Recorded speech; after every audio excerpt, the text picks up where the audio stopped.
Hello, hello. Welcome to Newbies to Movies. I'm Tyler, And I'm Justin. and this is a podcast where we like to talk about new movies. This week's theme being Oscar snubs. We're recording this 2 days after the 2026 Oscars, representing movies from 2025 just concluded.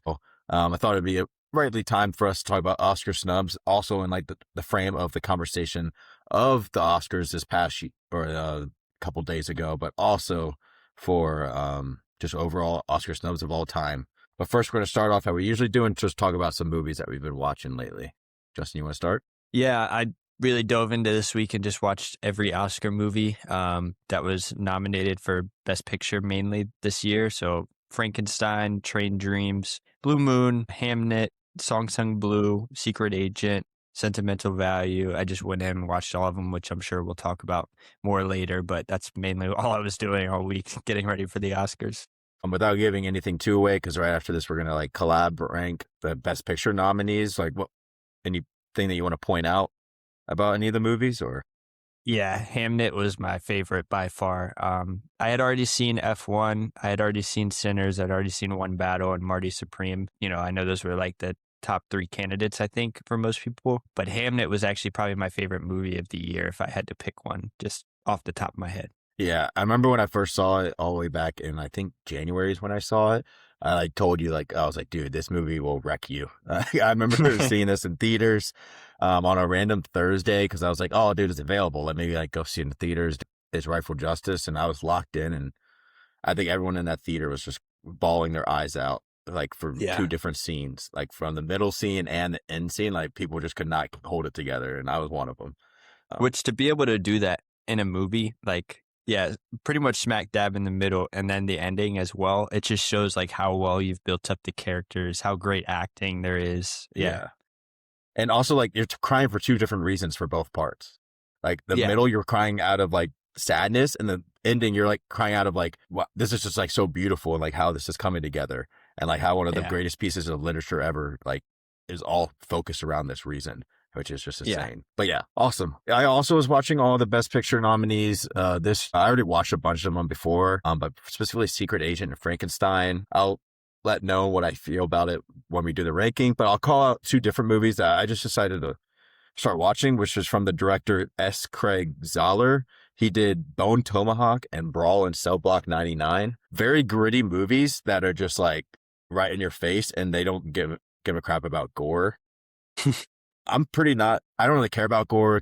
Gory stuff doesn't really bother me at all, but I will say both these movies, I had to look away, and I was grimstone. I was like, oh, and like, I have watched all the Saw movies, and I think these are even more gory than those in a way of like just actual realism gore compared to like, like a horror like one. Specifically Brawl in Cell Block 99, I really liked it. Vince Vaughn is the main character, and seeing him do a role that isn't a normal comedy, but rather be this like really intimidating guy that like really just found himself down a bad path, but is trying to find his way back for his pregnant like wife. And it just really surprised me that he had that kind of performance in him. But really want to call out Brawl in Cell Block 99. Really like that movie. Yeah, you don't really see him in any other roles besides like pretty cheesy, corny comedies. But yeah, that's interesting. Yeah, I highly recommend anyone. You got to be prepared. Like, it's just straight up, like, some of it's just brutal. Brutal action pieces. Cool. So yeah, our first exercise is going to be ranking the top 10, or like ranking 1 through 10, the Best Picture nominees, being 10 of the movies throughout this. So the way that this is going to work, we're going to do it in a collab way. So like Team A and Team B, with Team A having picks 1, 3, 5, 7, 9, and 10. So having 6 picks, while B having the other ones, kind of to make up for it, because if you pick number 2, number 1's already decided for you. So having an extra pick for that other team, and then each team having just one veto. But cool. So I'll do the random wheel generator, and Justin. So do you want the team with more picks, I'm guessing? Yeah, I'll take that. Okay. Honestly, not even to like go for number 1. I just want number 10. Yeah.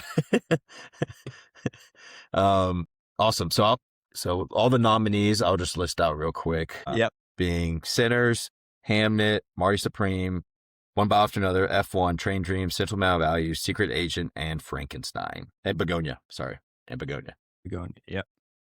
So awesome. Number 10, I'm going to start out with sentimental value, and that's going to piss a lot of people off.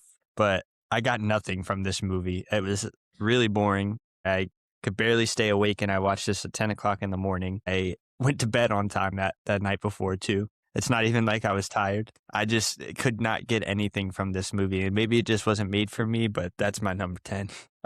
Yeah, this definitely gives off like a vibe of a very artsy kind of movie. I mean, it's focused around these different actors, with his dad that's a director that wrote a screenplay that he wants his daughter to be in, really about his family home building up. But again, that's a very like art focused like way of telling a story that I feel like it. I rated this personally a 4.5 out of 5 stars. So I enjoyed this movie, but for me, I really enjoyed a lot of these movies to first start off with this. But the performances is why I ranked it so high, because I think all the 4 performances that were like that went up for Oscars, being Renee Redzepi, Stellan Skarsgård, Inga Bader Lilius, and Elle Fanning, like all of them, I thought were just insane performances, and like that really took over the movie for me.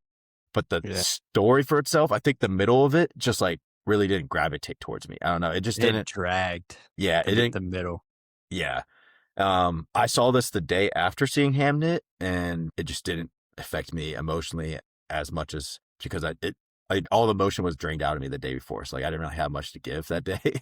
But I also just didn't think that there was much to get out of it. So I'm fine with keeping this at 10 because might have had a similar thing. I watched The Secret Agent the night before, and so maybe I turned sentimental value on, not expecting subtitles, and I was just immediately like, I can't do this anymore. Yeah. Because not that it's a bad movie, but even The Secret Agent had me engaged the whole time. Even with subtitles, I could follow and keep up with it. I couldn't with this. Yeah. I mean, I was pretty engaged in it, I would say. It just, again, the performances are what shines out in this movie for me a lot. I know a lot of the podcasts that I listen to has rated this like they're 1 or 2, but I think that's a more art focused kind of movie in my opinion. Yeah. So number 9, I'm going to go, I get 9, right? Yep. Yeah, I get Frankenstein. Damn, if this movie wasn't probably the most beautiful movie out of all of these. It looked amazing. Makeup design was amazing. And I mean, it won for all of that, but it was way too long. And I have the same issue with sentimental value. It just really starts dragging in the middle. Yeah. I'm not gonna lie. This is my least favorite movie out of the 10 by far, just because I thought this was probably one of the most boring movies I've ever seen in my entire life. Yeah. And I'm not like a hater against Frankenstein. I don't think that topic or that character is really drawing out for me. Like I wasn't even excited for The Bride that came out like 2 weeks ago. Just like it's not a very exciting character for me, but also like the movie itself it just didn't have me. It didn't at all. I think one of the big problems is like there was certain plot points, say for example, like him being born and trying to figure out what it is to be human. That got dragged out for like 45 minutes. I checked the time. I was like, oh my God, I get it. Like he's basically a baby in a super strong monster's body. I get it. You don't have to keep showing me little things that he's like trying to learn and understand. We've seen this. Yeah. Once it got to like the monsters like story arc of it all, I was like, dude, we're only halfway through this. No way. I was like, come on now. What are we doing here? It just didn't really have me. It won 3 Oscars yesterday for set production design, haircut and like makeup styling, and something else. It did look really pretty. Yeah. That's kind of what Del Toro is known for. So I'm not that surprised about it. Yeah. Awesome. Okay. So for this next one, it's going to be my pick. For me, I feel like I just have to go with what is next on my list, which is Begonia. Okay. For me, this movie just doesn't hit. This was number 9 out of mine. I think I like Yorgos movies. Like I really like Poor Things. But for me, this is just not as well done. And I think the ending, some people either love it or hate it. And I'm one of those people that I don't think I hate it. It's like, okay, it's weird. Like it just doesn't hit hard for me at all. Yeah, my issue with the ending specifically in this movie is I think Plemons would have gotten nominated for Best Actor until you realize that he wasn't a crazy person. He was just a normal guy. Like he was right. So the ending really takes that away from him and his character. And I think that's where a lot of people have an issue is like, we were just being misled the whole movie. It seemed a Yeah. little cheap, I guess. Yeah. It didn't get nominated for that much, really, other than, I guess, Best Picture, Emma Stone. I thought Emma Stone was good in this, but like Clemens is the movie. Like he takes over the Yeah. movie. This is not one of Emma Stone's great performances. I think Chase Infinity got snubbed for being nominated. I thought she deserved it way more than Emma Stone did for her role, because the whole movie, Yeah. one battle after another, revolves around Chase Infinity, and she didn't get the love for that. If I had to take a swap, it would be Emma Stone for Chase Infinity. But yeah, for me, Begonia just didn't hit that much. Yeah. No, that's fair. I had it a little bit higher on my personal ranking, but um, I'll go ahead with number 7. I have The Secret Agent. Now, I liked this movie. I understand why it's showed up a lot at the Oscars. Obviously, Best Picture, Wagner Moore for Best Actor. But I think at points it can get a little sidetracked with its plot lines. I felt that in the middle, but I still really enjoyed the movie. I thought it was a nice like crime action movie, and doing some research on it, just kind of them wanting to tell the story of kind of a corrupt government in Brazil and seeing that on like a specific story rather than a grand scale whole country event. A pretty cool way to do that as well. Yeah, it definitely just had me lost for the first half of the movie. And I think that's what really took away from it for me as well. But Ragnar Mora won a Golden Globe, and then like really no love after that, which the whole Best Actor race itself, we could talk about when we get to who won with Michael B. Jordan. But like the race was insane. Like I feel like compared to most years, like Yeah. the Golden Globe winners were totally different from the SAG winner, and then the SAG winner ended up becoming the guy, but the Critics' Choice was different. So it's just like it was all over. I felt like the whole race was. Yeah. No, it was pretty wild. I think like that's what I'm saying too. Like I think any other year Jesse Plemons gets nominated. Yeah, but there's so much to give out this year. Yeah. Like there's so many good like lead actor performances. Yeah.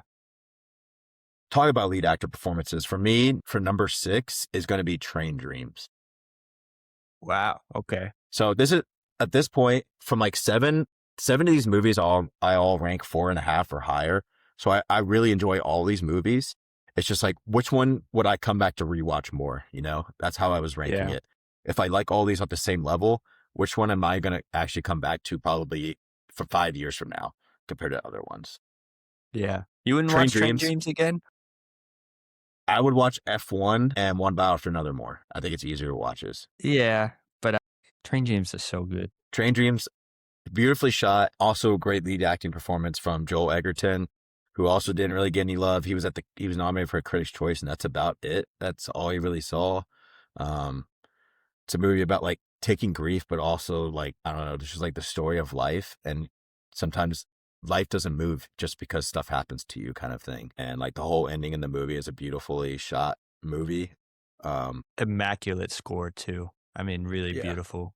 Yeah. I think I need to get this one off the board because shouldn't be sitting here still. I'm going to get rid of F1. I enjoyed this movie. I just think it's such a like blockbuster style movie, and I don't think it deserves to be on this list for that reason. I mean, there's some really beautiful movies. I just don't think it deserves to be that high, I mean, is what I'm saying. I would take it personally, Train Dreams over it. And yeah, that's pretty much it. Also a stacked year. F1 was good. It was really good, but it's also kind of just like a popcorn movie, if you know what I mean. Yeah. It's a very fun movie. I think one of my favorite theater experiences watching it, though, I saw it in IMAX, like in a 4D theater. So it's just like really cool to watch in that way with like it's shaking as it's driving. I also think the cinematography is also insane. The sound editing, like in that kind of theater, it straight up sounded like you were at a freaking race, which was just insane, which I thought was awesome. Compare that to we were watching Lainey that weekend, your parents' dog, and I'm sitting in Ty's recliner, and just those speakers up there, man. Your neighbors probably felt like there was an F1 race going on at your house. Yeah. I think Brad Pitt is giving a good performance, not one of his best performances, but I just think the idea of the movie, and I don't know, it was a really fun movie. Like super fun. I can't think of the kid's name. The other driver, the young driver, the kind of hot Indris, yeah. Yeah, everybody wants him to play Black Panther, and I wouldn't be opposed to it. No, I'm looking forward to see whatever he does because he was by far like the standout in the film for me. Snowfall too. He's in Snowfall. Everybody says he's amazing in that. Yeah. Okay. So number 4 for me, I think me and you have like the same top 3. So this could be either hated on or just understanding, but I'm going to take one battle after another here. Which is crazy. For me, this is a 4.5 star movie still. We did this movie on the podcast before. It won Best Picture on Sunday. Best Supporting Actor in Sean Penn, who didn't even show up. Don't even think he's the best supporting actor in that movie. But anyways, I think Del Toro is way better in the movie than he is. But it deserves all the love that it's getting. I'm glad Paul Thomas Anderson's also getting the love he's finally getting after all the he's just a weird guy that wants to make some weird movies about some weird dudes. And you know what? Who's going to take that away from him? Did you see what he said when he got up there? He's like, dang, you guys make a guy work hard for one of these. Yeah. And then he probably should have looked right at Timmy, and Timmy would have been like, God damn it. Yeah, we really like one battle after another on this. It's top 4. It's just I couldn't put it over the other 3 for me. Any other year, it's top movie. Yeah. Especially the last couple of years, for sure. Yeah. Which is and it's crazy like a deserving winner for Best Picture. Like, I'm not going to be one of those people like, no, this should have won. No, I think any of these 4, I would have been happy with winning. Exactly. They all could have won any other year. Yeah. Number 3, I'm going to take Sinners. So maybe I'm going to use my veto here. Yeah. Okay. How do I want this to go? Yeah. Now you got to make a real tough choice. I'll take Marty Supreme. Okay. And you know I love that movie. Yeah. I mean, so do I. But it's a 5-star movie for me. Yeah, really great movie. Didn't get any love at the Oscars, which I thought was interesting. And maybe that has to do with the whole press tour and everything kind of forcing it into the Oscars. But I really enjoyed this movie. I don't really give a shit what Timmy had to say about the ballet, but yeah, it was good. Yeah, I think the way they did the press is why it was so commercially successful, why it made so much money. But I think that's also why it got no love at the Oscars. To be that like egotistical and like prideful / just like cocky through a press tour does wonders because that's what the movie is. But the Academy clearly did not recognize that or like it really, other than nominating them. The thing about him coming out with Ballet, that interview is from like 2019 with Matthew McConaughey. Well, I feel like it was kind of taken out of context too. Yeah. I mean, he was kind of just saying like, the movies are headed on a downward trend, just like Ballet had. And I was like, he's not wrong. Do you guys not like look at statistics? Yeah. It's just interesting that came out. There's definitely like, some people are saying that like, dude, they created like a stride of like hate towards him for the past like month. Because it seemed like he had all the momentum in like January, February, and then he just lost it all. And then it was Michael B. Jordan's from there on. Pretty much the SAG, the Actors Awards, was really where he took over. Mm-hmm. I think it may look at it in a couple years and be like, why didn't really recognize Timothée Chalamet for his best work? Because this may end up being his best work of his entire career. Because like, I don't know, it's just a phenomenal performance. I don't know, dude. Pictures from Dune came out today and everybody was like, oh, this is why he was sitting there laughing the whole time at the show. Yeah. It's El Gaib. For me, number 2, I feel like you're going to probably veto either choice or like the choice that I make anyways. Yeah. So I'll just do it how it's going to be anyways, with Sinners being number 2. Bingo. Because I knew if I did Hammett, you would have picked it. You would have vetoed it. So yeah. Sinners, the most nominated movie of all time for the Oscars. Just amazing story itself. Michael B. Jordan won Best Actor. No one saw that coming at the Actors Awards. And then he had probably the biggest standing ovation at that awards ceremony, even more than Harrison Ford, who got an achievement award. The crowd was going crazy for him. And then at that point, I was like, oh, wow, I think the tables are turning. I think this is his to lose now. There's some point within the last week, everyone was like, is Sinners going to make like the move and like win Best Picture? It didn't. Still won a bunch of awards. Ryan Coogler got his original screenplay. I love this movie. So yeah, no, I love this movie too. Again, I just think it's so stacked this year. And I hope we're this lucky every year, right? Like what a great problem to have. Yeah. Yeah, really great movie. Yeah, everything was pretty amazing in this. The soundtrack, the cinematography, screenplay was amazing. Characters were so distinct, which I feel like we don't talk about a lot in movies, is just having such separated kind of caricatures being utilized in film. Sometimes they kind of just merge in and end up falling in line with backup characters. But we've seen it with all the people that they had nominated, right? They had pretty much somebody in every acting category. Yeah. Yeah, and then Black Panther 3, it's going to probably be one of the biggest hype movies of all time. Yeah. After this came out, right? Ryan Coogler's like on the top of the world right now, the hype around him. Yeah, and then number 1, I'm going to take Hamnet. This is just my personal favorite, which if you showed me this list before I had watched any of these movies, I'd probably put Hamnet at 8 or 9 just based off of looks.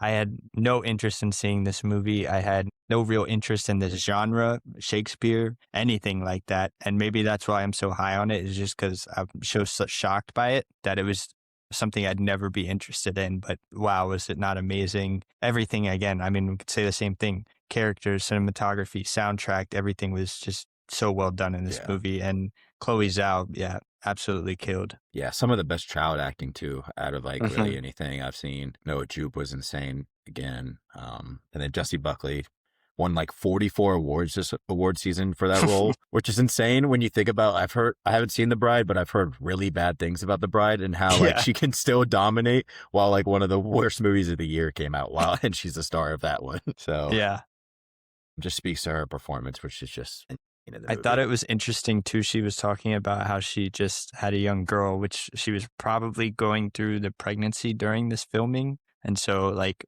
probably utilizing a lot of emotion and feeling that she was, gaining, becoming a mother during that process.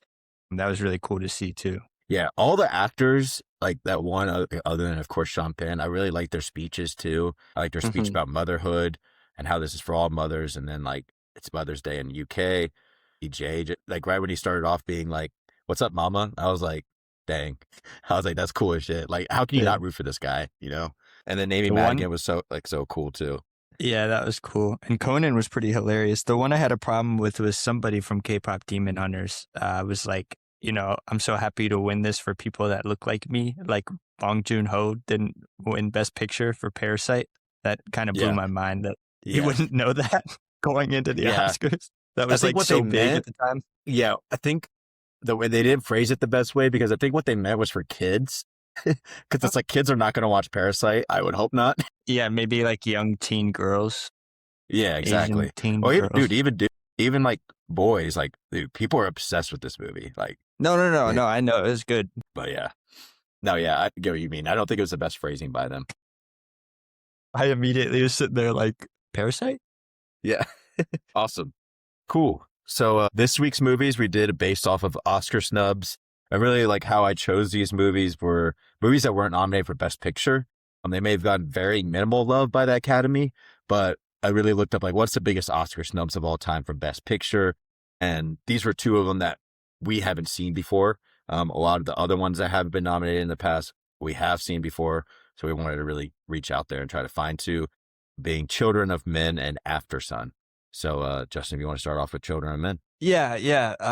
I knew nothing about this movie coming into it, besides the fact that I saw Julianne Moore in it, which is interesting. We'll get into later. So following the plot, it's basically infertility is threatening mankind with extinction. The last child was born, I think 19 years ago, which, gives you a solid 50 to 60 years, ideally, until humankind's gone. So there's a lot of different moving parts in this movie, but it basically follows like kind of like a rebel group who is trying to, get somebody to safety, get them out of England and get them to what they think is a place where they're trying to, make humans give birth again. So it kind of follows that rebel group, who's on whose side kind of action.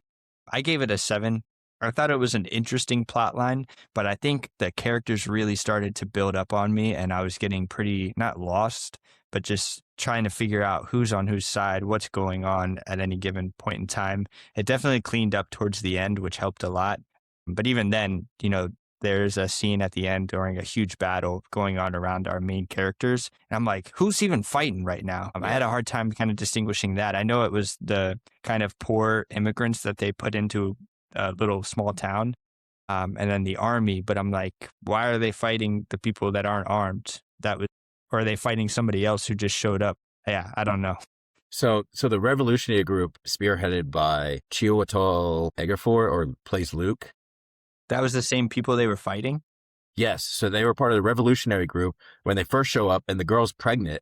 But what they want to do with the baby, obviously it did not agree with Julianne Moore, who they end up killing her because they're on the same wave. Julianne Moore's character, they want to get her out and to a safe place so she can have the baby safely, while they want to do it in front of the world to bring hope.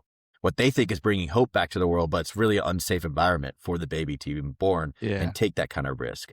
And so Clive Owen takes it on his own because he's like one of the last people that knows what it's like to like go through like hardship of having a baby in the first place, because Julianne Moore has a miscarriage. And that's like kind of interpreted from that way.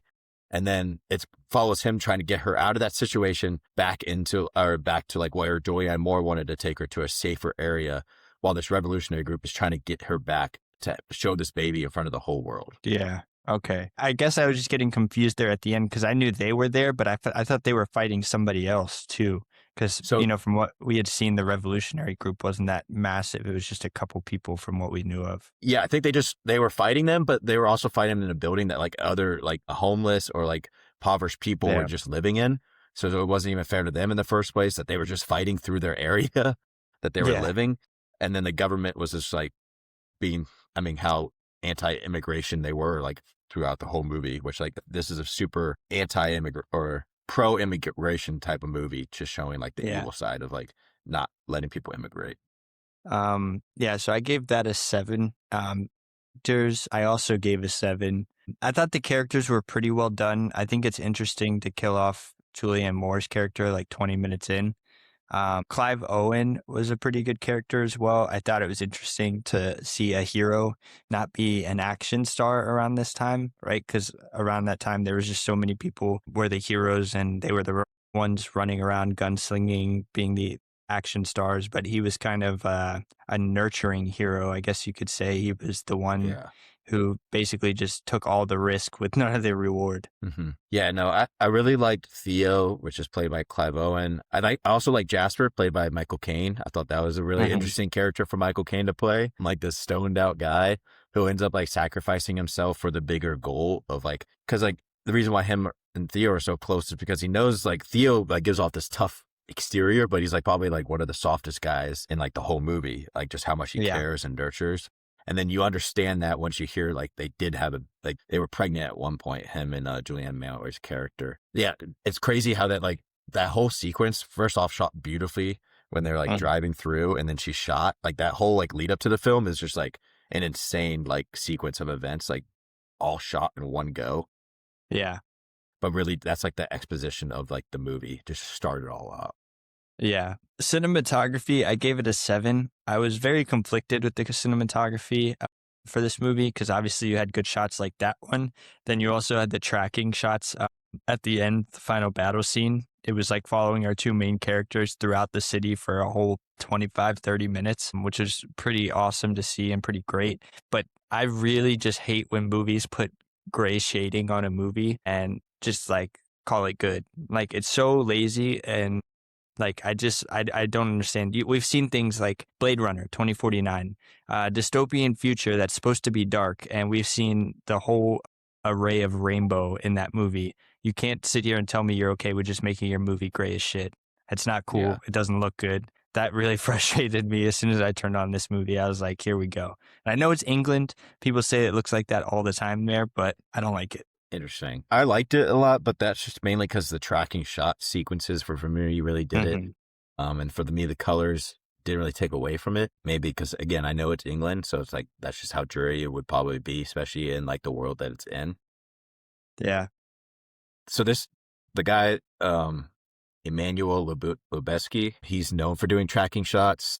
So I've seen a couple movies of his, Choderman being one of them, Gravity, Birdman, The Revenant, and he's doing a new movie this year, Digger, also with Alejandro Naruto, but like a lot of those movies are known for tracking shots. So this is kind of like his thing, which I think is pretty cool. Yeah, so I liked it a little bit more, but. And then with the dialogue, I gave it an 8. I think there's a lot of really good dialogue in this movie. I picked the one, though, from Michael Caine. He said, everything is mythical, cosmic battle between faith and chance. I thought that one was pretty cool. Just in the plot line of trying to just get this lady to safety and hope that she can have the baby. We don't even know if it'll work in the end. So it's feels really hopeless, but, her, Key, and Theo are the ones really carrying all the hope of the world in their hands, which is pretty important. Yeah. I really like it just because it fits into the themes without like their different lines throughout it to each other, even like in the smaller ones. Like as this Miriam says, as the sound of the playgrounds faded, the despair set in. Very odd. What happens in a world without children's voices? To really like happen right at the start of the movie. It's just really interesting. Also like the side dialogues, like with at the beginning of the movie with like the news reports about like what would a world look like with not having kids for 18 years. And it's like they're like celebrities if they're the youngest, which is we all know is not good for them to be a celebrity if they're like the hope for the future. Yeah. And then set design, I also gave this a 7. I thought it was a fine looking dystopian world. Definitely some interesting choices for the advancements in technology, but I consider films like Blade Runner 2049, and I don't even need it to be that, but I just really don't understand this like just gloomy look the whole time. It's like you can add some color in here and still tell a great story. Everything doesn't have to be dark because it's a dark storyline. Yeah, for me, I didn't really take much away from the set design. I gave it an 8. I think it's definitely, I mean, straight up in the style design that I read up on it, it's like it's anti-Blade Runner. So it's is rejecting those today. Like if you notice in this film, it looks straight up like 2005. It does not even look like a future world, even though it's set in 2027. This was made in 2005. So you got 20 years and like there's like no real technological advancements seen in this movie to kind of like orchestrate that. Oh yeah, this would be like very advanced world. It's like, no, it actually wouldn't, especially without kids for like that long. And then acting, I gave it a 6. I thought it was fine at best. Very interesting to kill Julianne Moore that early, especially, I saw her. I was like, oh, you think you see somebody that big and she's going to stick around maybe 20 minutes, 30 minutes in. And then Clive Owen, I don't know who that guy is, but he's pretty good. Yeah, I really like Clive Owen's performance in this. I've seen him in like a couple other things. So I've seen him in The Bourne Identity, and The Inside Man with like alongside like Denzel Washington in that movie. I don't really see him in a lot of others, but I think he's a mainly British actor, so I'm guessing that's probably why. Yeah, I think Michael Caine was also really interesting in this movie to just see him like go out of his usual roles. I mean, like at the same time, this is right before he becomes Alfred in the Batman movies, so. Yeah. Going right from this and being Alfred is quite interesting for him. And then directing, I gave it a 7. I thought it was just fine. Nothing was special except the tracking shots, which even then I'd probably leave more up to the cinematography for in the editing. But yeah, I thought that some of the scenes were pretty cool, but besides that, nothing grabbed me too heavily here. Yeah, the actor Alfonso Cuarón, he did Little Princess in 95, Y Tu Mama Tambien in 2001, and then he did a Harry Potter movie, The Prisoner of Azkaban, who many regard as the best Harry Potter movie, and then Children of Men, Gravity, and then he won Best Picture and Best Director for Roma in 2018. So just quite not an extensive like filmography, but a very interesting one, I would think, just because these all seem like very different kinds of films.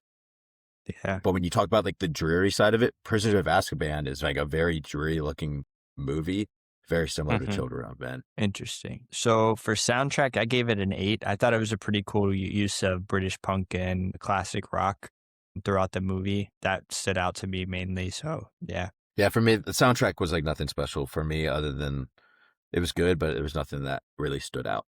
And then themes, I gave it a 6. Obviously you have hope, faith, human resilience, but you really had a lot of opportunity to add more depth with these characters, and I just wish the characters themselves were a little more drawn out. Obviously, you have Theo and Key were the main ones that you got to really draw out, but besides that, Michael Caine, just a pothead, Julianne Moore dead, and then the revolutionaries were just...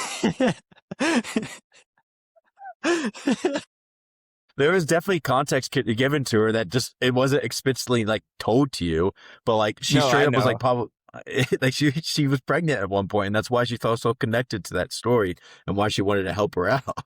Yeah, but why do I care? She's gone 20 minutes in. Because her and Clive Owen's character are literally like married, or like they were married at some point. They're like that was the love of his gets life. passed on to him. That gets passed on to him. That's what I was saying.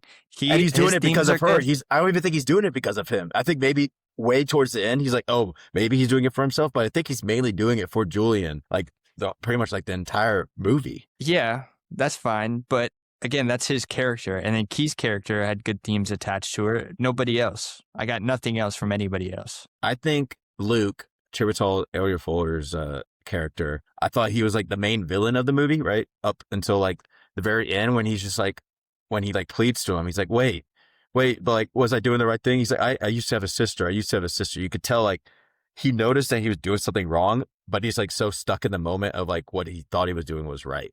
And I don't know. Yeah, but I didn't even see him half the movie. He was there in the beginning. Yeah, we found out he was the bad guy, and then he shows up for the baby for 5 minutes and he's dead. I just got nothing out of any of the supporting cast here, and it really frustrated me. Like, it was just that basic, like, those basic themes of human resilience, and then, yeah, I felt like I was just watching any other action film. And then I feel like everybody's main issue in this was everybody had their own reason for surviving, and then that was it. There was no real in-depth dialogue or internal dialogue, I guess you could say, trying to understand more about these characters. It was just, what's your reason for surviving? This is mine. This is mine. This is mine. But it's set in a world that like, what would you be your reason for surviving? If like no kid's been born for 18 years, then you know you're the last one. At some point, it has to like reality has to set in for them and being like, what else is there to this world? And like that is a very pessimistic way to look at their life. Yeah, they know there's one hope. Kid.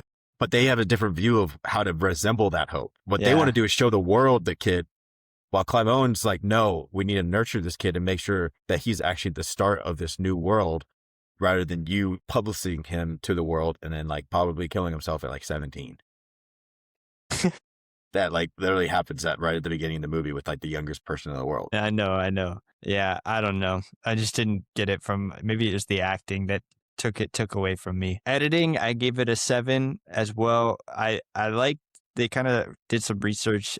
They filmed it like a documentary style, which I guess tries to make it more real worldy. I like the long action tracking shots. I thought that was pretty good. And then obviously they used some sort of handheld camera for some of the shots, which was also pretty cool, especially in like a war scene. I like when movies do that. Awesome. Yeah, I thought the editing was pretty cool. For me, what's the runtime of this movie? It's 109 minutes, and it felt like probably shorter than that to me while watching it. Like it didn't feel like an extremely long watch for me. Yeah, it was fine. I didn't have any issues with it. I've been texting you this week because I've had I keep running into movies that we're watching, and I'm like, oh my God, why is it 3 hours long? But this one did do that for me. It was okay. So I gave it overall a 7 out of 10. I thought it was fine.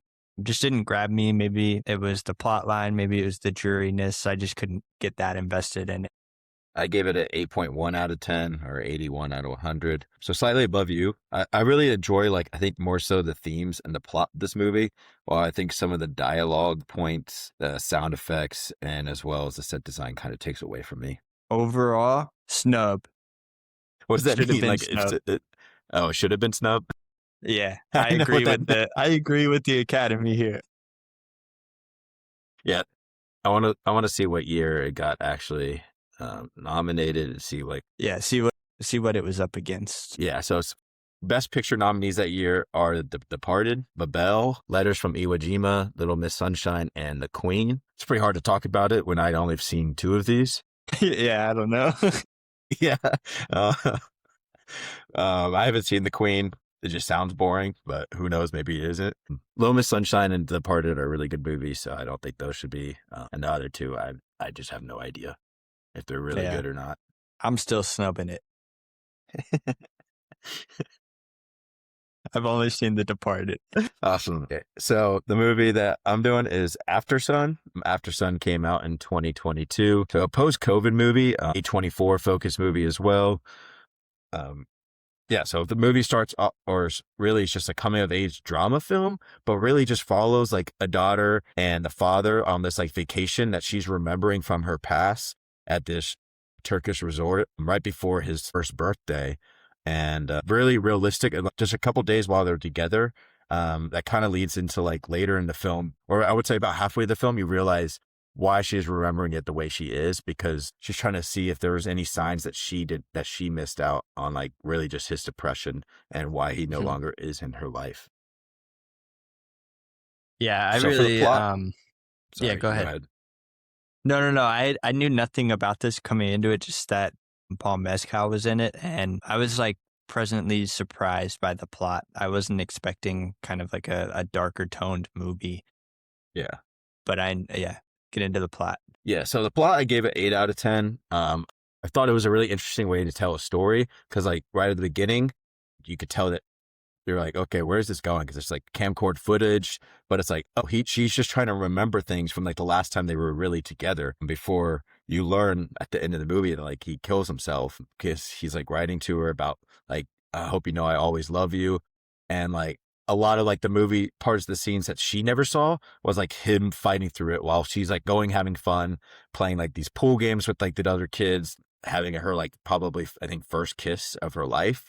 So it's just like a crazy time, fun time for her while he's just like at the brink of like exploding. And Yeah. there's very small signs that she could even pick up on, but we got to see behind the scenes. Yeah, I enjoyed this movie. I think Paul Mescal really came onto my scene this weekend with that in Hamnet. He was really breathtaking in this because, you know, he delivered such a happy-go-lucky kind of guy, especially in front of her. And then we don't know what's going on his end really throughout the movie. We just see that he's clearly going through something. And those scenes with him alone were, tough watches. Yeah, because right at the beginning, he's doing like Tai Chi, self-help books. Like he's always smoking and stuff, but then like later he just gives up on like doing any like self-help like activities to really help himself out. Constantly the money being brought up as well throughout the film about how he doesn't have enough money to afford stuff. I think there's like one line, it's like, she was like, please don't act like you're going to pay for something when I know you don't have the money to. And it's like, I'm not a parent, but like, I know that's like, that's just like a bratty thing to say no matter who you are. But like kids don't know it means like that, but it's just like heartbreaking to probably hear as like a parent. Yeah, I can imagine. So the characters, I gave it 8 out of 10.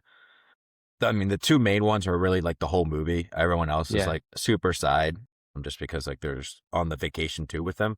But Callum and Sophie, like it feels like such a father-daughter connection. I mean, at one point they're like, "Oh, your little sister." He's like, "No, that's my daughter," and they're like, "Oh, my bad." And he's like, "Oh no, it's all good." Again, he really resembles well to what I think a lot of parents can sometimes recognize of like putting on a front of like being this easygoing, like happy person for your kids. But sometimes there's just everyone's going through their own thing and you just never know what each person's going through.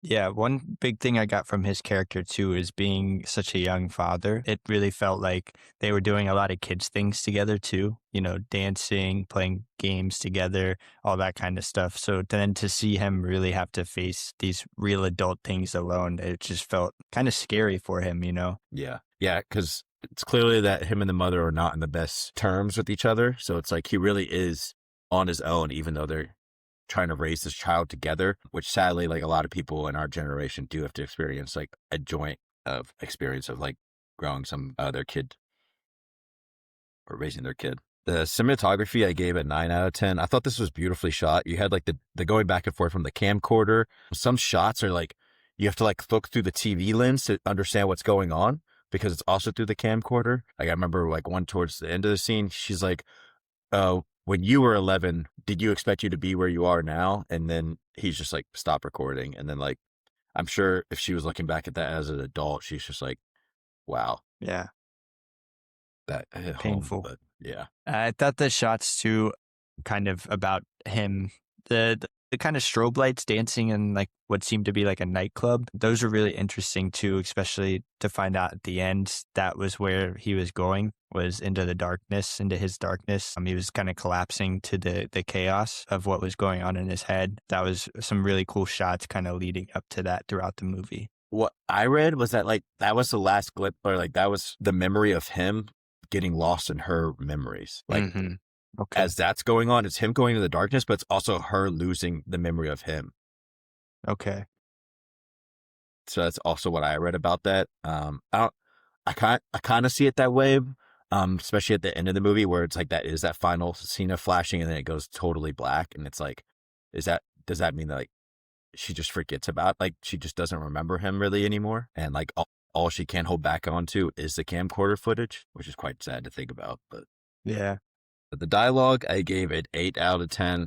I really enjoyed like a lot of their lines with each other, but there's a lot of face acting in this movie. That's the only reason why I took off 2 points, because there's a lot of stuff happening that was not said with words. And yet you just had to interpret based off of like how Paul Mescal was acting with his face. Yeah, even Sophie as well. I think she did the child actor did a pretty good job too at doing that. I think about the scene where she was kind of hanging out with the older teenagers, and she's just kind of trying to understand everything going on around her. With only them talking, you could see that she was kind of coming to understand everything that's going on around her, which I thought was pretty cool. Probably my favorite line is, and then there's this feeling once you leave where you're from, like where you grew up, that you don't totally belong there again. It's off this conversation where she's like, I like where I'm from. And he's like, I don't want to be back there.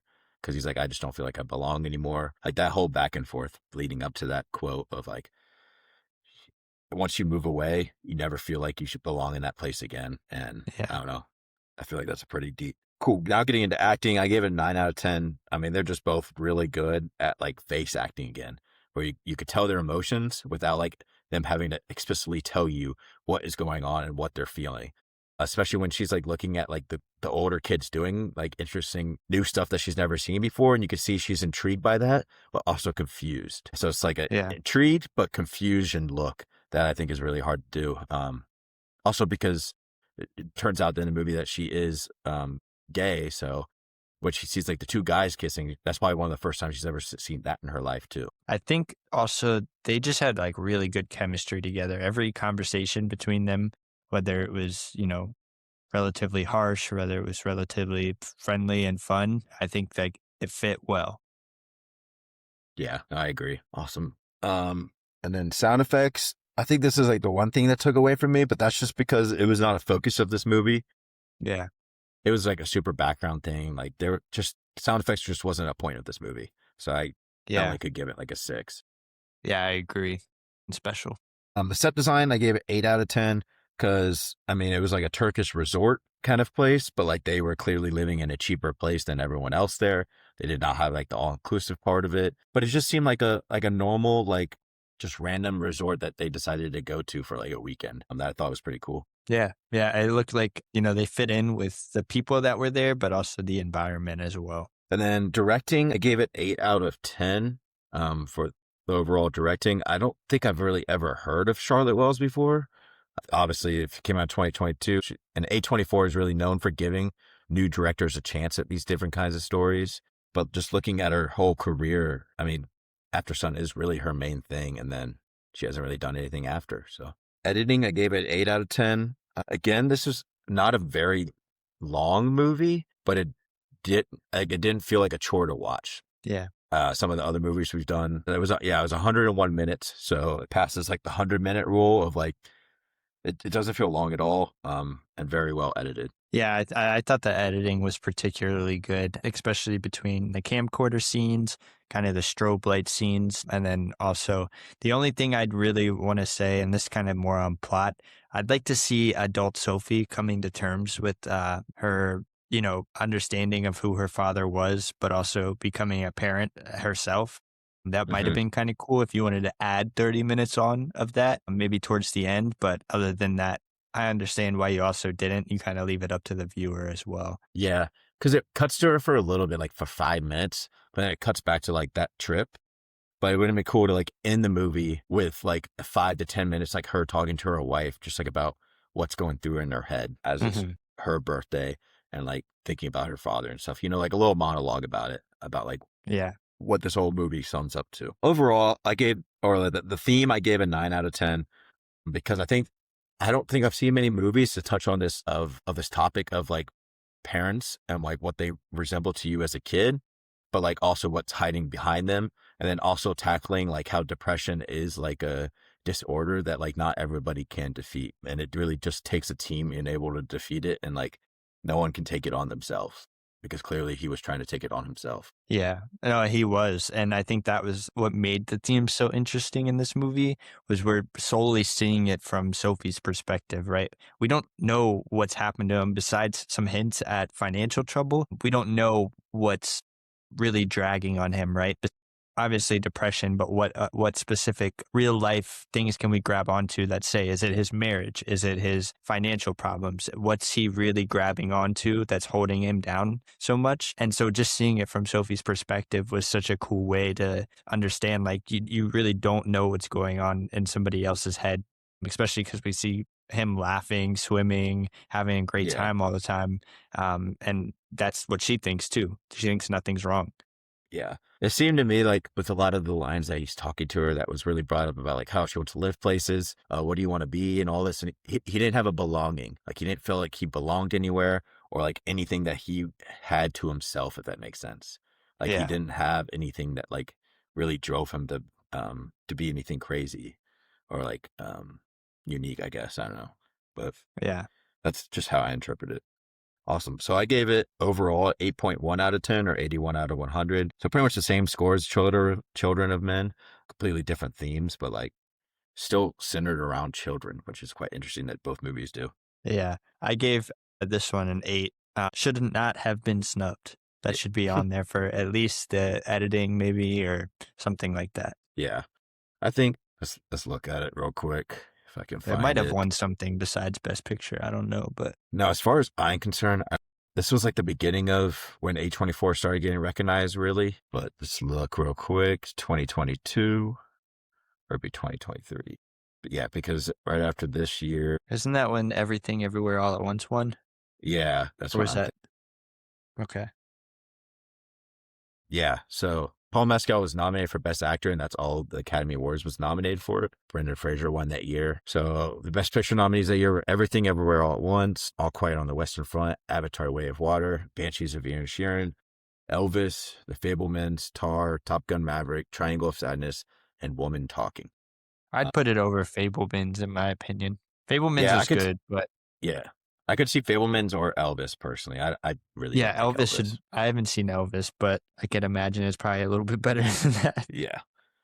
Awesome. Cool. So what we're going to do now is like an Oscar snubs draft. The way that this is going to be in the same light of a snub is if it's not nominated for that category. So the categories being Best Picture, Lead Actor, Lead Actress, Best Director, Best Screenplay, Original or Adapted, Cinematography, and then Wild Card, which can be any category that you just want to shine out about it. Again, it just was not nominated for that specific category. Cool. Let's do the wheel. So you get to pick first. Hey, I get to go first this time. Hey. I feel like this is a very open draft though, to where like it really is going to be like our own opinions about stuff. Especially like the people that aren't just nominated at all for stuff. There's maybe one or two that definitely need to be taken, like 1 and 2, but yeah, I think so too. With the performances, I feel like that's just like up to your person. Like, what do you think? Like, should be loved more? Okay, I'm looking at it just from here, and I think a good practice for us would be to look up the year itself and what would it replace. It doesn't need to be like, but I think that'd just be fun to do. Be like, okay, if you're gonna pick this to be it, what would it replace? You know. Okay. So for Best Picture, I'm going to do that one right off the bat, and I'm going to go with Interstellar. Yeah. I don't know if this is what you were interpreting or what that was one of my 2. Yeah, I think it definitely should have been nominated that year.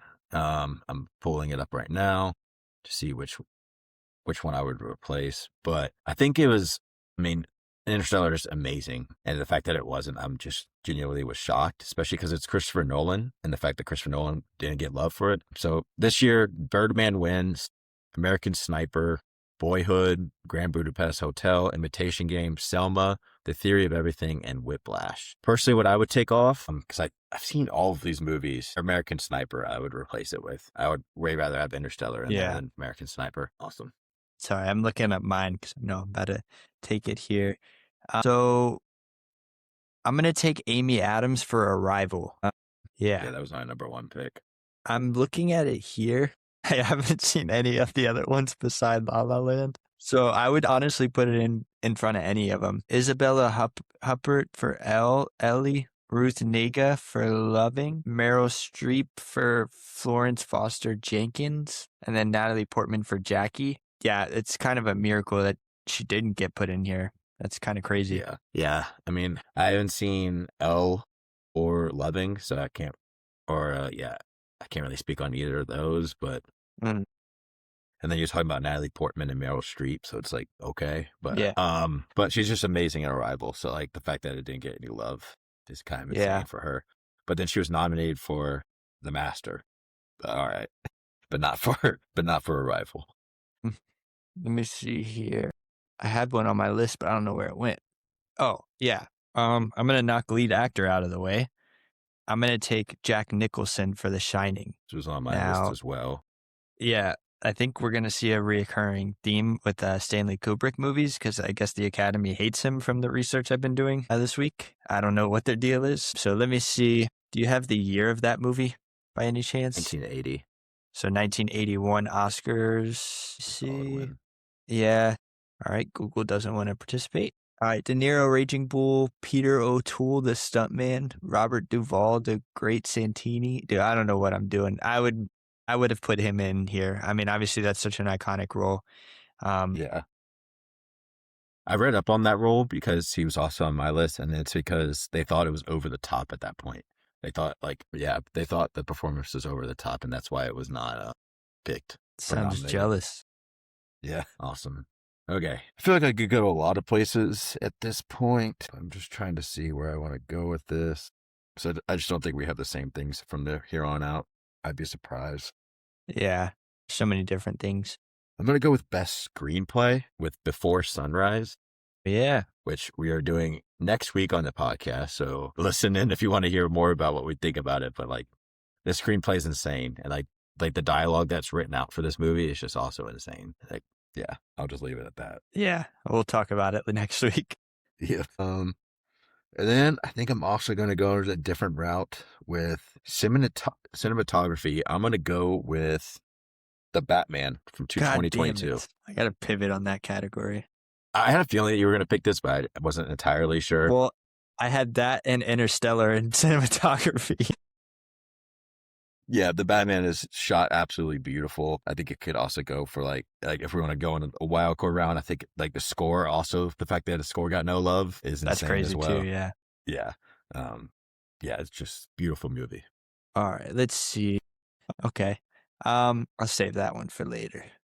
I'm gonna take Christopher Nolan snubbed for Best Director for Inception. And he wasn't nominated. That's kind of year. Huh? He wasn't nominated that year? That's insane. That's from what I'm finding. Let's see. So 2011 Oscar Best Director nominees. Yeah, that's kind of nuts. Okay, so Woody Allen got nominated for Midnight in Paris. Alexander Payne, The Descendants. Are we joking? That movie was fine. Terrence Malick for The Tree of Life. Martin Scorsese for Hugo. And Michael, I'm not pronouncing your last name, for The Artist. Yeah, dude, he's got to be on here for this. That movie was crazy. Yeah, that's insane. But maybe he was too young and they didn't want to give it to him. I'm staring at pictures of all these old guys. So, yeah, it came out in 2010, so it'd be the 2011 Oscars. Yeah. Yeah, because I'm looking at, I mean, that's the King's Speech year, so like, say what you want. The King's Speech. Am I looking at the wrong year? I think you are, but he still wasn't nominated for Best Director. Okay. So it still counts. Okay. So, okay. The King's Speech, Black Swan, The Fighter, Social Network, True Grit. Okay, that's a bit harder. Yeah, I think it's a bit harder, but I still would have it over The King's Speech because The King's Speech is probably one of the most boring movies of all time. And honestly, True Grit. I like True Grit, and Inception's a lot better than both of those. The other three I agree with. Black Swan, The Fighter, and Social Network are really special movies. Interesting place here. I'm going to take Best Picture, and I'm going to take The Dark Knight. That's also on my list. Yeah, I didn't want to leave that out there for too long. Which is Pretty crazy 'cause amazing you don't even movie. like this movie that much. Yeah, but I understand what it is, and it should have at least been nominated. Yeah. I don't like this movie from a comic book standpoint. I don't mind this from a Christopher Nolan standpoint. Man, we have 3 Christopher Nolans on the board. Yeah, but we're about to get a hell of a lot more, which is kind of nuts. Okay. So for me, I'm going to go a little bit different. Let me make sure though. Quick sec. Yeah, I think I'm going to go with, so yeah, I'm going to go with director, and it's going to be Steven Spielberg for Jaws. Yeah, that's good. It gets nominated for Best Picture, but he doesn't get nominated for director, which I think is kind of insane. And probably they're like, oh, he's too young. That's probably what they were thinking back then. But it's literally like the movie that started what blockbusters are in the first place. And it's an insane movie. Yeah. There's the only thing I could think of why it wasn't nominated was because they were like, oh, he's too young. Yeah, I feel like that's done way too much. Yeah. Maybe not anymore. We saw Ryan Coogler win the other night, but he's True. 39, 36. Yeah. And Michael B. Jordan's like 39 as well. Yeah. Okay. So then from here on out, I'm going to be picking different ones. But for lead actress, I'm going to go with Toni Collette for Hereditary. Horror movies got some love at this most past Oscars for Weapons for Amy Madigan. But like this performance by Toni Collette is the best horror performance of all time. Like you can't even change my mind. It's just insane what she does in this movie. And she gets absolutely zero love. I mean, look up what year. So for the 2019 Oscars, which was a stacked year, I will say. Oh, wait, no, that's the Green Book year, not the stacked year. Still a Green Book hater over here. Nominees for Best Actress would be Olivia Colman for The Favorite, Yalitza Aparicio for Roma, Glenn Close, The Wife, Lady Gaga, A Star is Born, and Melissa McCarthy, Can You Ever Forgive Me? I mean, take out Lady Gaga, Melissa McCarthy, Glenn Close. Honestly, take almost all of them out except for Olivia Colman, and I'll be happy. And just put it between her and Toni Collette. Like, amazing horror performance. Is it my turn? You got Best Screenplay left, Cinematography, and Wildcard. All right, I'm about to cook here. Best Screenplay, I'm going to take The Big Lebowski. And I'd like to say that if we had to go back in time, I think a lot of people would put this on there. Just for how different it is for the Coen brothers. And it's became such a cult classic, even though people didn't like it at first. There was 1999 was interesting. The Truman Show, Saving Private Ryan, Bulworth, Shakespeare in Love, and Life is Beautiful. You can keep Truman Show and Saving Private Ryan, put Big Lebowski in there. Yeah. Do I have the right year again? Yeah, you do. Okay. So yeah, that one is money. And then, I'm going to take 2001: A Space Odyssey for cinematography. That's one of my favorite movies of all time. What was that again? I'm sorry, you were breaking up. No, it's okay. 2001: A Space Odyssey for best cinematography. Mind-bogglingly, it lost to Romeo and Juliet. Are you kidding me? It didn't even get nominated. We're talking about Romeo and Juliet. What the hell? I mean... Hey, I've actually seen that. It doesn't look horrible, but it's probably not better than 2001: The Space Odyssey. 2001: A Space Odyssey looked better than Star Wars, and that's comes out 10 years later. Yeah. Yeah, this was going to be number 2 on my list. So if you chose the Batman, I was going to choose that one. So yeah. It was right up there for me. All right, so my final 2 picks. Lead actor. So I have a crazy list for lead actor, so that's why I've been waiting, because honestly, I'd be happy with any of these guys. But I'm going to do it for the guy that, God forsakes, I hope he does a good movie for the next 5 years and gets it finally, because I think he's one of the outstanding actors. And it's going to be Jake Gyllenhaal for Nightcrawler. Yeah, that's a good one. Like, we've done him on this podcast. We both are big fans of him. For the last 5 years, I don't think he's been doing the best movies, to be quite honest, especially Oscar-worthy type of movies. Yeah. But there was a crazy run from 2005 to 2018 where he was just having these insane performances and was not even close to recognized for them. I just think it's just a shame.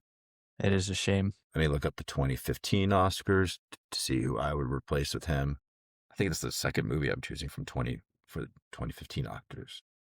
But they did not do it so well this year. Best Actor, Eddie Redmayne for The Theory of Everything, Steve Carell, Foxcatcher, Bradley Cooper, American Sniper, Benedict Cumberbatch, Imitation Game, and Michael Keaton, Birdman. I'll take Bradley Cooper or Cumberbatch out for his performance in Nightcrawler. I think he's better than all of those performances, and I've seen all those movies. I'd agree. Yeah, Nightcrawler, he's insane. Okay, so 2 movies from 2014, which is interesting. I'm about to add one more. Then for wild card, I wanted to go to like a different category. I didn't want to choose one of the categories we already did. Me too. And so for me, I did, oh man, this is hard. Well, I'm going to do with one of the most iconic like scores of all time, and that's going to be Halloween. Yeah. 1978. The score for it. I mean, it's just so iconic just for horror movies, but like just in general.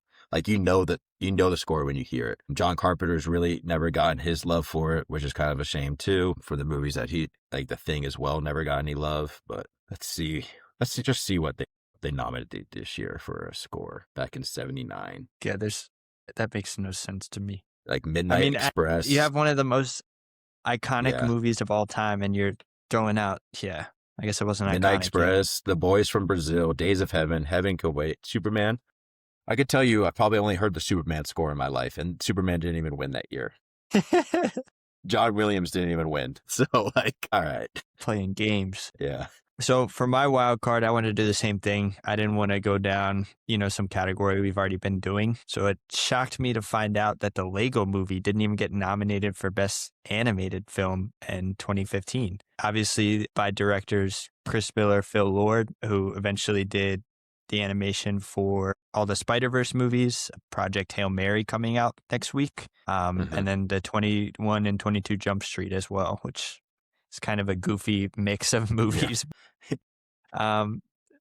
I really like the animation. I think it was so well done. We've seen Lego animation done, and then they kind of revolutionized it and made it a little more three-dimensional, which we all know and love Legos for, which was cool in my opinion. So for it to lose to Big Hero 6, Song of the Sea, The Box Trolls, How to Train Your Dragon 2, I can understand. And then The Tale of the Princess Cayuga. Yeah, I don't know. I don't even know what one. Hold on. Big Hero 6 one. Big Hero 6 looked cool. Not as cool as the Lego Movie. I'll take it over all 5 of them. Yeah. I mean, I really liked the Lego Movie. I remember seeing it when it came out because we were like 13 at this time. So kind of that age to see that kind of movie. Awesome. Even then, like, it holds up really well today too. It's really funny. Yeah. Yeah. All right. We'll say our teams real quick, and then I have a bunch of honorable mentions I'll throw out there. But so for my team, Best Picture, Interstellar from 2014. Lead actor, Jake Gyllenhaal for Nightcrawler. Lead actress, Toni Collette in Hereditary. Best director, Steven Spielberg for Jaws. Best screenplay, Before Sunrise. Cinematography, The Batman, 2022. And wildcard, Halloween original score. Yeah, I had Best Picture, The Dark Knight from Christopher Nolan. Leading actor, I had Jack Nicholson from The Shining. And then leading actress, I had Amy Adams' Arrival.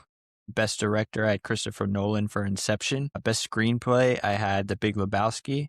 Cinematography, I had 2001: A Space Odyssey. And wild card, I had the Lego Movie in Best Animated Feature. Awesome. So yeah, I'll start with my honorable mentions. First off, for Best Picture, I like some of these movies more than Interstellar, but for the year that Interstellar came out, Christopher Nolan was known for like 14 years at that time. It's just insane that he didn't get nominated for a Best Picture for that movie at all. But I had Heat from 1995. It just got no love from the Oscars at all, so that's why I ended up not picking it, even though everyone that listens to this podcast knows it's one of my favorite movies of all time. Nurse also wasn't from Denny. Nope in 2022 was not nominated for Best Picture. Same with The Zodiac, was not nominated in 2007 from David Fincher. Lead actor performances, I have Jeff Bridges for The Big Lebowski. I have Sacha Baron Cohen for Borat. Like, that is such a unique performance. The fact that it wasn't even recognized, I think, is also insane. Comedy doesn't really get noticed all that much, but like, it's Borat. I don't know. Yeah.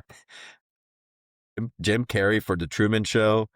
Adam Sandler for Uncut Gems is just a crazy snub. Hugh Jackman in Prisoners, and then Zac Efron in The Iron Claw I also had on honorable mentions. Lead actress, I had Uma Thurman for Kill Bill, either one, and then Meg Ryan in When Harry Met Sally. And then for directors, I'm just going to list 3 directors in general, with Denis Villeneuve for Prisoners, Sicario, and The Dunes, not nominated for Best Director. And then Linklater for Before Sunrise. And then PTA not for Boogie Nights. He finally won his Oscars Yep. 2 days ago, but like Boogie Nights is so special. Screenplay, Fight Club in 1999 didn't get nominated. The Dark Knight didn't get nominated for Best Screenplay. And then Zodiac as well. You could see some reiterating itself. Cinematography. Some of these are like Parasite wasn't nominated for Best Cinematography, but won Best Picture. Midsommar wasn't nominated. Secret Life of Walter Mitty is one of the more beautiful movies I've ever seen. That effect that it wasn't recognized at all. Watchmen and 9, also really cool movie, the way it looks. And then some wild card ones being Challengers, the original score for that movie. I think the movie's all right, but the score is just really good. And Nope for sound editing, like the sound editing in Nope is really special. And as well as the Batman for score and Guardians of the Galaxy also for the score. Yeah, you named a lot of them. The only ones I'd add were Psycho, Alfred Hitchcock. It never got nominated for anything. I mean, at the time, that movie was very graphic, so I think that had a lot to do with it. The Lion King for Best Picture, Eternal Sunshine of the Spotless Mind. Ridley Scott never won for Alien or Sting, or never got nominated. Yeah. Jesse Plemons is going to be in the new movie Digger with Tom Cruise this year as a supporting actor. So I'm hoping that he's crazy in that movie. So he shows up as a supporting actor, and then like you see it in the trailer, like you're like, oh, Plemons is in it, and then he's in it for like 5 minutes. Yeah. That's how every movie I see with him in it is. So I'm like, I was so excited to see that. We'll see. I feel like he's going to be a bigger part of that movie, but like also I have no idea what that movie is about. So yeah, I just know that director Inarritu gets a lot of love from the Academy. So I'm hoping Cruise also gets some love, because that man deserves an Oscar at some point, because he's also like one of the actors of his generation. Awesome though. Oh, thanks for listening to this episode. See y'all next week. See ya.